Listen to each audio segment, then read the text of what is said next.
Pour réussir pleinement sa présence au bal, une débutante doit réunir 3 critères. Premièrement, porter une robe haute couture. Plusieurs mois avant l'événement, les débutantes sont venues à Paris pour faire des essayages et choisir leur robe dans une grande maison.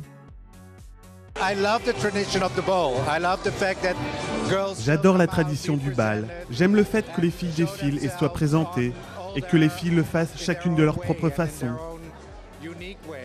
Il faut continuer cette tradition pour au moins les 100 ans à venir. C'est des jolies histoires comme ça d'avoir les débutantes à Paris.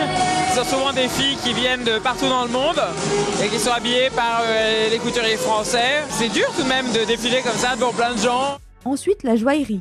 Chaque robe est accompagnée de bijoux soigneusement choisis. Ils sont prêtés par l'américaine Fiona Druckenmiller.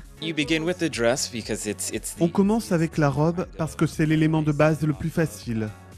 Et c'est à partir de cela que nous avons effectué la sélection des bijoux que nous avons apportés à Paris.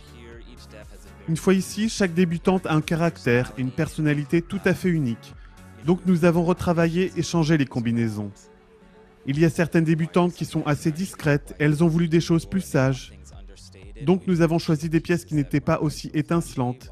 Tandis que d'autres pensent que c'est mon moment. Je suis présentée à la société, donc je veux de l'éclat et de la brillance.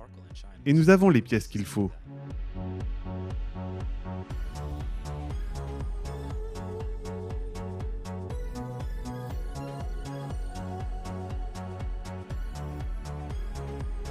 Enfin, dernier critère, porter de belles chaussures coordonnées à la robe. Cette année, elles sont signées Louboutin qui a pour l'occasion réalisé des souliers sur mesure pour chacune des débutantes. Si on est une jeune fille et que tout à coup c'est le premier bal ou c'est une chose importante, le soulier a une symbolique très importante. Donc il est assez normal de demander, il est assez normal d'être au plus proche du désir de la personne. Et puis la couture, le luxe, c'est aussi ça, pour moi en tout cas, c'est d'être vraiment proche du désir des gens. De travailler, de voir, de comprendre différentes générations, c'est vraiment ce qu'il y a de plus beau.